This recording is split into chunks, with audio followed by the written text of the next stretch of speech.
Tonight's story is a quiet reimagining inspired by The Little Prince. Part 1. The Quiet Sky.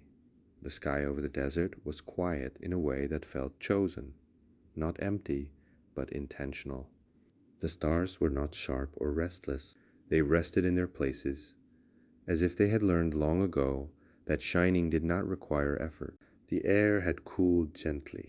The sand, warm only hours before, now released its heat slowly, like a long breath finally letting go. The man lay on the ground, hands folded behind his head, watching the sky without trying to name it. He had learned over time that naming things too quickly often made them smaller. Long ago, when he was much younger, he believed that pictures could say what words could not. He once drew a shape which is long, curved, and calm, a form that appeared simple yet felt full.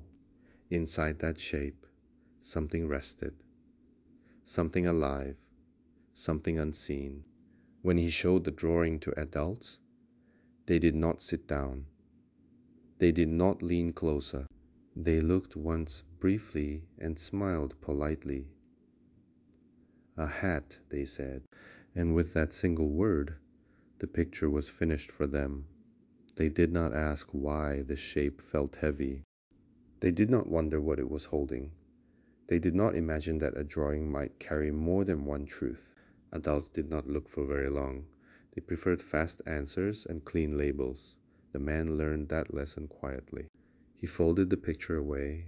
He stopped drawing things that asked people to pause. Life filled itself with schedules, noise, and purpose. Silence became rare. Looking deeply became unnecessary. Until this night, beneath a sky that did not rush, the old memory returned, not loudly but patiently.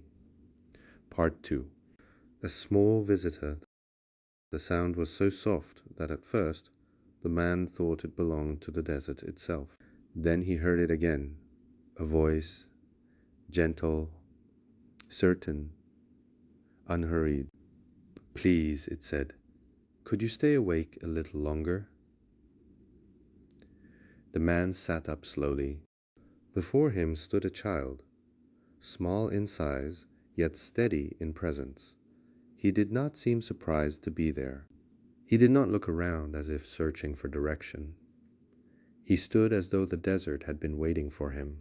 The child's eyes moved carefully from the stars above to the ground below, to the man himself.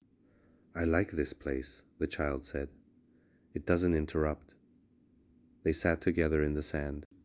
The child did not ask many questions, but when he did, he waited fully for the answer.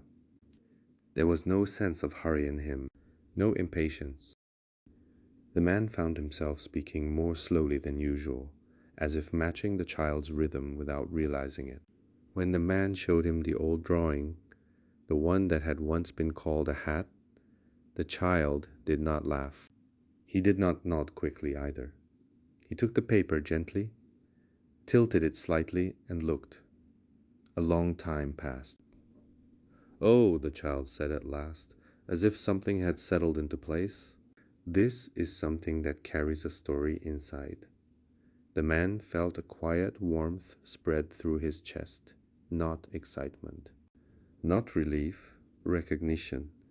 It had been a long time since someone had looked long enough. Part 3. Lessons of waiting. For a while, neither of them spoke. The desert did not seem to mind. It held silence the way water holds reflections, without trying to keep them. Then the child spoke again. "On one of the places I visited," he said, "there were animals that moved together." He described them carefully, as if choosing the right pace for the words. They walked slowly across open land. They followed one another without pushing. When one stopped, the others stopped too. "They never hurry the grass," the child said. "They trust that it will grow." The man pictured them easily. Soft shapes moving under a wide sky.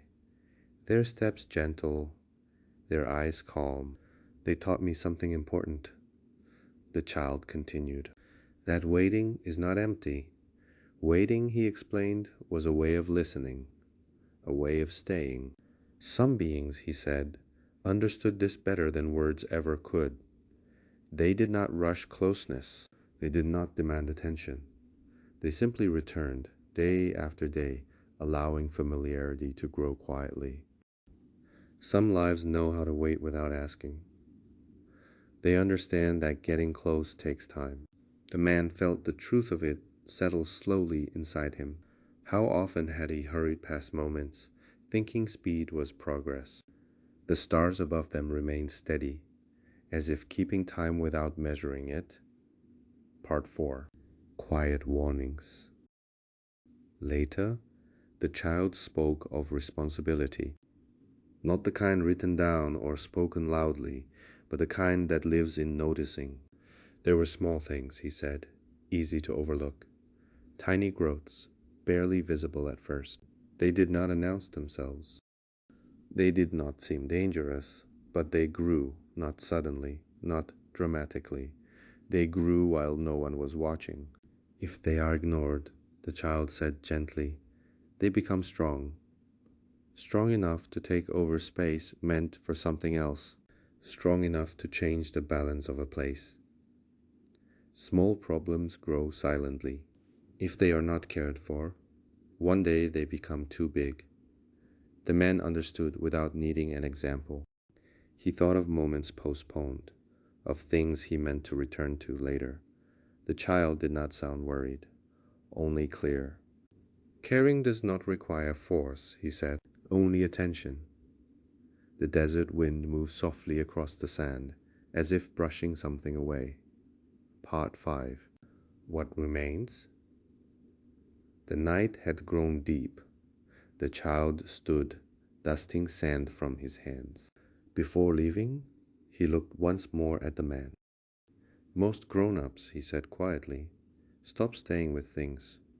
They look just long enough to decide what something is, and then they move on. But the important things, he added, do not ask to be named quickly, they ask to be watched, to be returned to be cared for gently over time. The child stepped away. His footsteps were light, barely marking the sand. The man lay back beneath the quiet sky. He did not reach for sleep. He watched. The stars felt closer now, not brighter, just nearer. Somewhere, perhaps, on a small, quiet world, gentle creatures still moved slowly across the grass, unbothered by time. And somewhere else, on a quiet world, small things were being noticed before they grew too large. The man closed his eyes at last, not because the night demanded it, but because everything felt held. And now the story can rest. If your eyes are already closed, that's perfect. Let the quiet stay with you, and let sleep come gently when it's ready. Good night.